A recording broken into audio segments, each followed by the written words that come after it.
Dievs, svētī karogu ar baltu zīmi vidū, kas karstām asinīm caur mūsu dzīslām plūst. Tu pastalas un autus medū nemērcēji, kad tālās zemēs līdām līdumus. Par smārdu nesauc Daugavu un jūru, to roku apturi, kas cenšas rakt un ķert. Dod spēku sargāt māju, sētu, druvu un aku neaizber, kur ejam dzert. Dievs, svētī savi smagi piemeklēto zemi un bērnu noglāsti zem svešas smilts. Par māti iedomā, par mīlestību pirmo. Dievs, svētī Latviju, lai nezūd mūsu cilts.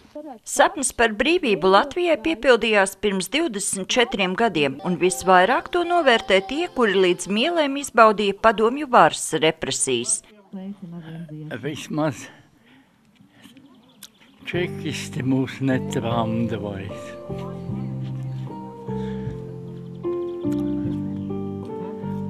Man tā aiztvamdīja abi prom tur.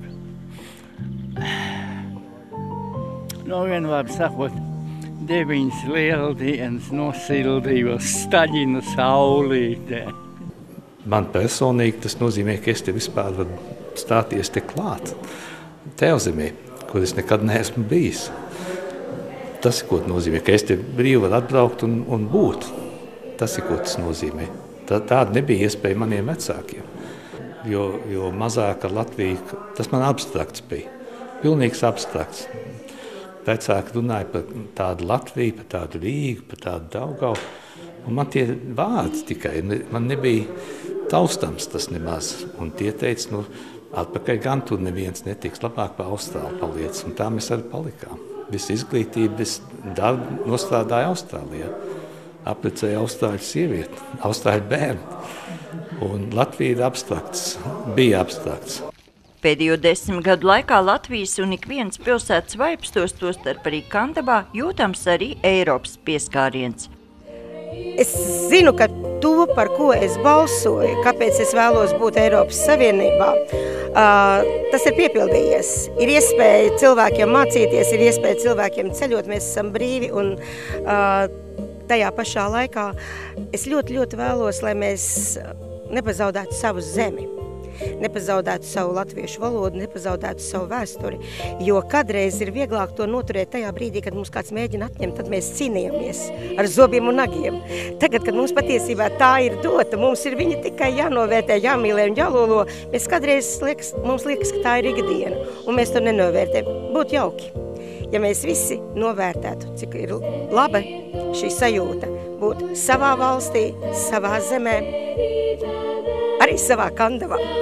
Lai arī nākotnē dzīve ietu tikai uz augšu, atzīmējot Latvijas neatkarības deklarācijas pasludināšanas dienu, kandavnieki spītējot laika apstākļiem dobē lika pupiņu sēklas, un tomēr melni mākoņi sēdz ne tikai debesis, satraukumu rada arī notikumi Ukrainā.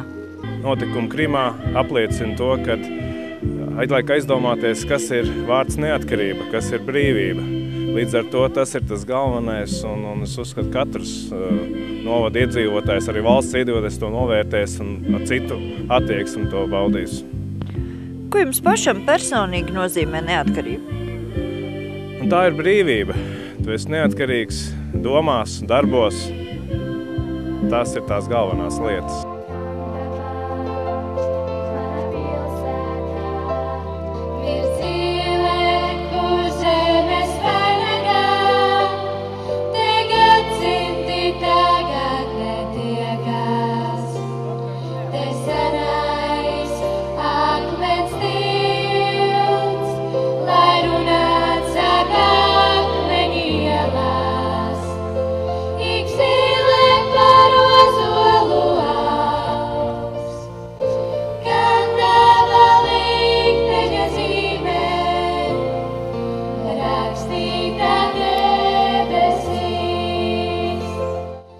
Sandra Leitāne, Andris Pāns, TV Spektrs.